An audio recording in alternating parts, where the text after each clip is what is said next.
Sometimes everything feels heavy and you don't know why. Nothing specific happened today. No single thought explains it. You just woke up already tired, already behind, already carrying something you can't quite name. Even small things feel like effort. Even breathing feels thicker than it should. You try to scan for a reason. You look at your life from the outside, almost like you're checking a list. Nothing is obviously wrong enough to justify this weight, and that somehow makes it worse. If there were a clear cause, you could point to it, you could explain yourself. Instead, you're left with this quiet pressure that follows you from room to room. You might tell yourself you're being dramatic, that other people have it worse, that you should be grateful, functional, fine. You try to push through it, the way you've learned to push through most things. You keep going because stopping feels risky, like if you slow down too much, you might not start again. But the heaviness doesn't lift just because you ignore it. It settles deeper. It shows up in your body first, in how long it takes you to get out of bed, in how often you sigh without realizing it, in the way your shoulders stay tense even when nothing is happening. You don't always feel sad. Sometimes you just feel flat. Sometimes you feel numb and irritated at the same time. Sometimes you feel like you're watching yourself go through the motions from a small distance away. You're still here, still doing what needs to be done, but it costs more than it used to. And there's often a quiet fear underneath all of this, a fear that if you stop holding it together even a little, everything might spill out. A fear that this heaviness means something about you, that it says you're weak or broken or failing in some invisible way. You might wonder how long you've been carrying it. You might wonder when things started to feel this way. Or maybe you've stopped wondering altogether because asking the question feels like too much work. If this is where you are right now, there's nothing wrong with you for being here. You don't need a clear reason for the weight to be real. You don't need to justify how tired you feel. You're not behind for feeling this way. You're just here, carrying more than you can see. When everything feels heavy like this, you don't usually leave. You stay. You tell yourself it's temporary. You tell yourself you felt bad before and survived it, so this must be the same thing. You keep going because that's what you've always done. You stay because stopping feels like admitting something you don't know how to say out loud. You stay in situations that drain you, in conversations that take more than they give, in relationships where you shrink a little, quietly, because being smaller feels safer than being alone. You tell yourself it's fine. You tell yourself you're just tired. You tell yourself not to make a big deal out of it. And maybe you've been doing this for a long time, longer than you like to admit. You learned early that being easy, agreeable, and patient made things smoother, that wanting less kept people around, that asking for too much risked being left behind. So you learned how to stay, even when staying hurt. You might look back now and wonder why you didn't leave sooner, why you kept giving chances, why you kept explaining yourself, softening your needs, lowering your voice. But at the time, leaving didn't feel like strength. It felt like danger.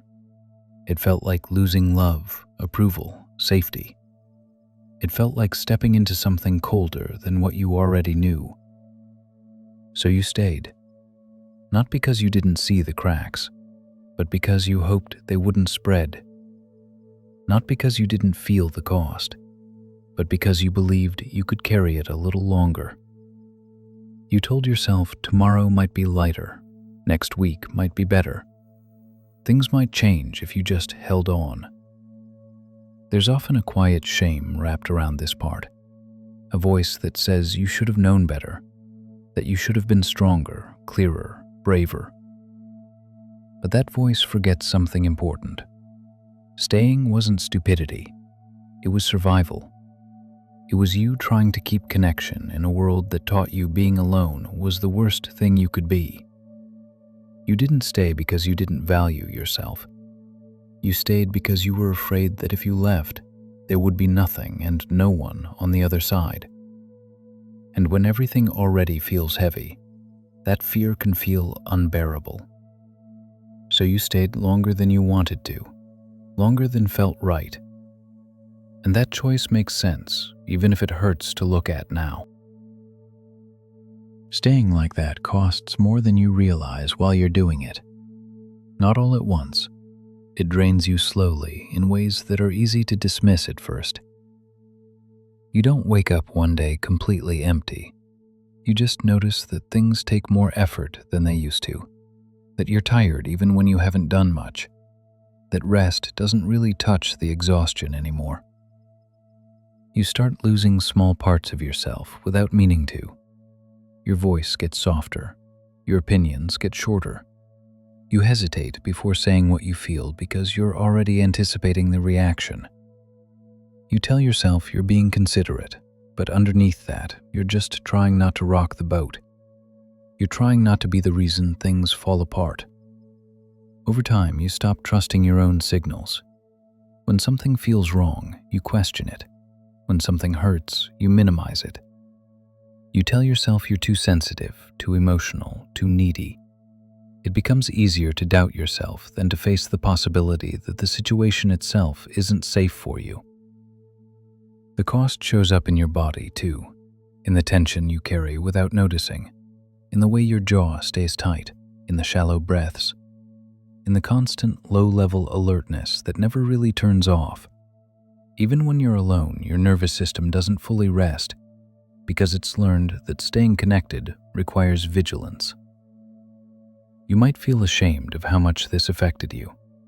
You might think you're overreacting, that other people wouldn't be this impacted.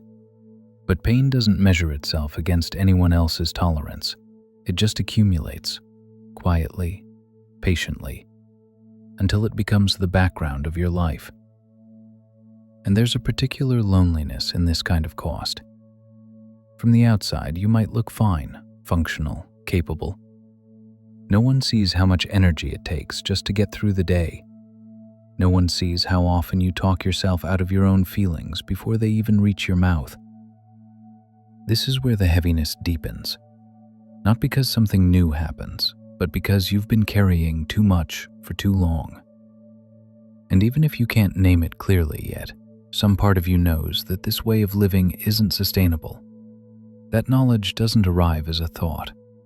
It arrives as fatigue. The shift doesn't come as a decision. You don't wake up one morning knowing exactly what needs to change. There's no clear plan, no surge of strength. It's smaller than that, quieter, almost disappointing in how ordinary it feels. You just get tired in a different way. Not the tired that sleep fixes, not the tired that comes from doing too much. It's the tired of holding yourself together all the time, the tired of explaining feelings that never seem to land, the tired of carrying weight that isn't being shared. At some point, something in you stops volunteering for that role. You might notice that you don't respond as quickly anymore, that you don't rush to smooth things over, that you let a message sit unanswered for a little longer than usual. Not to make a point, not to punish anyone. You just don't have the energy to pretend you're fine when you're not. This can feel scary at first. If you've learned that staying connected requires constant effort, then easing up can feel like you're about to lose everything. You might worry that this is you giving up, that this is the beginning of the end, that if you stop holding things together, they'll fall apart and take you with them. But what actually happens is quieter. Nothing dramatic collapses, nothing explodes. You don't disappear. You just notice that when you stop pushing, the world doesn't end. The pressure eases a little. The noise in your head softens, even if only for a moment. You might still feel sad. You might still feel heavy. But there's a brief pause where you're no longer forcing yourself forward, a moment where you're allowed to just be where you are, without trying to fix it or justify it. This isn't clarity yet. It's not hope. It's not relief. It's simply the absence of one kind of strain. And after carrying that strain for so long, even its absence feels noticeable. You don't need to understand this shift for it to matter. You don't need to name it. All that's happening is that something inside you is conserving energy instead of spending it on survival. And that, even if it doesn't feel like much, is a change. You're still carrying some of the weight. It hasn't vanished. It doesn't need to. What's different now is how you're carrying it. You're not bracing every second. You're not forcing yourself to keep going at the same pace. You're standing a little more inside yourself instead of constantly reaching outward. You might notice that you breathe differently, that there are small gaps where your mind isn't racing, that you don't feel the same urgency to explain yourself, justify how you feel, or make everything make sense right away. You're still here with the heaviness, but it's no longer pressing on every thought at once. You haven't fixed anything. You haven't solved your life. You haven't suddenly become confident or fearless. And that's okay. Nothing about this moment requires transformation. What matters is that you're not abandoning yourself the way you used to. When things felt too heavy to hold, there's a quiet strength in that, even if you don't feel strong. The strength isn't about pushing forward. It's about staying, about letting yourself exist as you are, without demanding that you be better, happier, or more put together than you can manage right now. You might still feel sad. You might still feel lonely. You might still wish things were different. But you're not fighting yourself on top of everything else. You're not telling yourself you're wrong for being tired, or broken for needing rest, or weak for feeling this way. Something in you stayed through all of it, through the moments you didn't want to wake up, through the days that felt endless, through the times you thought you were too much or not enough, or somehow both at once. That part of you didn't disappear, even when everything else felt unstable. You don't have to make meaning out of that. You don't have to turn it into a lesson.